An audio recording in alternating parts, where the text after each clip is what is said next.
ओम नमो भगवते वासुदेवाय। 29वां अध्याय। राजा पृथु ने कहा, हे नारद जी, आपने कला की मुक्ति जिस प्रकार हुई है ये कथा हमें सुना दी है। अब हमें हे ऋषिवर ये बतलाइए कि ये काम उन दोनों नदियों के प्रभाव से कैसे हुआ था, ये कृपा करके हमें सुनाइए। नारद जी बोले, कृष्णा नदी साक्षात भगवान श्री कृष्णचंद्र जी महाराज जी का शरीर और बैनी नदी भगवान शंकर जी का शरीर है। इन दोनों नदियों के संगम का महत्व श्री ब्रह्मा जी भी वर्णन करने में असमर्थ है, फिर भी आपने मुझसे पूछा है, इसलिए इन दोनों नदियों की उत्पत्ति का वृतांत मैं आपको सुनाऊंगा। ध्यान से सुनो।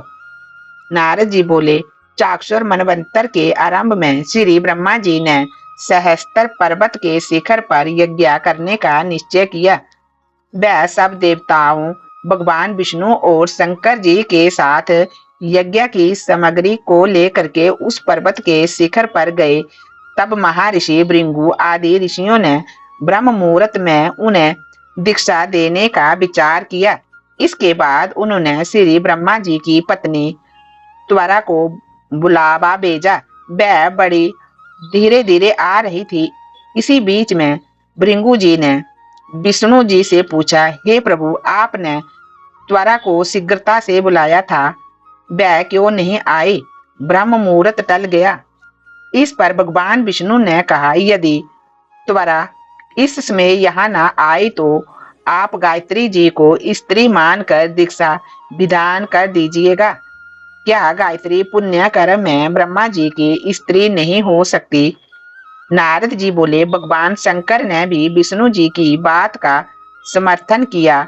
ये बात सुनकर के भृगु जी ने गायत्री जी को श्री ब्रह्मा जी के दाईं ओर बिठा करके दीक्षा का विधान आरंभ कर दिया। ऋषि मंडल गायत्री को दीक्षा दे ही रहा था कि इतने में त्वरा भी यज्ञ मंडप में आ पहुंची। श्री ब्रह्मा जी के पास गायत्री जी को बैठा देखकर ईर्ष्या से क्रोधित होकर के त्वरा ने कहा, जहां अपूज्यों की पूजा होती है और पूज्यों की अप्रतिष्ठा होती है, वहां पर दुर्भिक्ष, मृत्यु तथा भय तीनों आवश्यक ही हुआ करते हैं। ये गायत्री ब्रह्मा जी की दाईं ओर तथा मेरे स्थान पर बैठी है। ये अदृश्य बहने वाली नदी होगी। आप लोगों ने अविचार से इसे जो मेरे स्थान पर बिठाया है, इससे आप भी सब के सब जड़ रूप नदियां हो जाओगे। नारद जी ने राजा पृथु से कहा, हे राजन, इस तरह त्वरा के शाप को सुनकर के गायत्री क्रोध के मारे लाल बबूक हो करके अपने होठों को काटने लगी। देवताओं के मना करने पर भी उसने उठ करके त्वरा को शाप दे डाला। गायत्री ने कहा, ब्रह्मा जी जैसे तुम्हारे पति हैं वैसे मेरे भी पति हैं। तुमने व्यर्थ ही शाप दिया है, अतः तुम भी नदी हो जाओ। नारद जी ने कहा, तब तो देवताओं में भी खलबली सी मच गई। वह त्वरा को दंडवत करके कहने लगे, हे देवी, तुमने जो ब्रह्मा आदि सब देवताओं को शाप दिया है, इससे यदि हम सब जड़ रूप नदियां हो जाओगे तो फिर निश्चय ही तीनों लोक ना बच पाओगे, क्योंकि ये शाप तुमने बिना विचारे दिया, अतः तुम इसे वापस ले लो। त्वरा ने कहा, हे देवतागण, आपने यज्ञ के आरंभ में गणेश जी का पूजन नहीं किया है, इसलिए ये विघ्न उपस्थित हुआ है।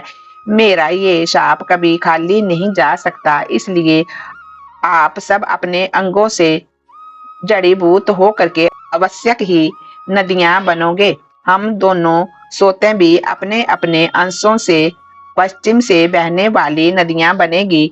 नारद जी ने राजा पृथु से कहा, त्वरा के ये वचन सुनकर के सभी देवता विष्णु शंकर आदि अपने अपने अंशों से नदियां बन गए। भगवान विष्णु के अंश से कृष्णा, भगवान शंकर के अंश से बेणी तथा श्री ब्रह्मा जी के अंश से ककुदमवती नाम वाली नदियां उत्पन्न हो गई।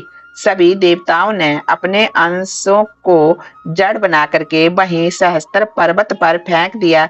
फिर उन लोगों के अंश अलग अलग नदियों के रूप में बहने लगी। देवताओं के अंशों से हजारों की संख्या में पश्चिम बहने वाली नदियां उत्पन्न हो गई।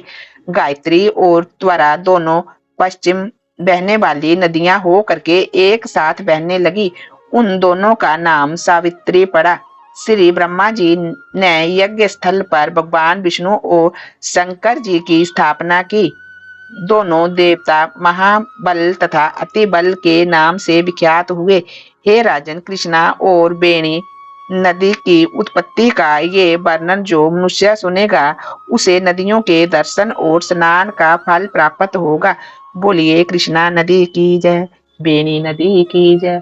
ओम नमो भगवते वासुदेवाय।